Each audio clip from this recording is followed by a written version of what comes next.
नमस्कार फ्रेंड, बेंगली में बताऊंगी ये रेसिपि। शुभ सकाल। आसुन बंधुरा মানে বাদাম পাউডার কি করে বানাই দেখে নিন। বাদামটাকে শুকনো কড়াইয়ে এটা নেড়ে নেবেন এরকম করে ড্রাই রোস্ট করে, তারপরে হাতে করে ঘষে দেবেন, ছালটা উঠে যাবে। মিক্সারে পালস মুডে এটাকে মানে একটু গোটা গোটা থাকবে এরকম করে পিষে নেবেন। এই বাদাম গুঁড়ো অনেক কিছু রেসিপিতে দরকার হয়। সাবুর বড়া, সাবুর খিচুড়ি, এই দেখুন। আর সাবু যখন ভিজুবেন না বন্ধুরা, তখন কি করবেন, সাবুটাকে ধুয়ে নেবেন, ফের জল দেবেন, আর 1 কাপ মতো ওপরে জলটা রাখবেন, বেশি না, অনেক জল দেবেন না। তাহলে একদম 3 ঘন্টার মধ্যে সাবুদানা ভিজে খুব সুন্দরভাবে হয়ে যাবে। আর এইটা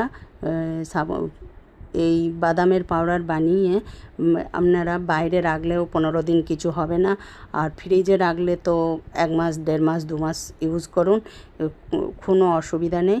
আর আমি এটা বাংলায়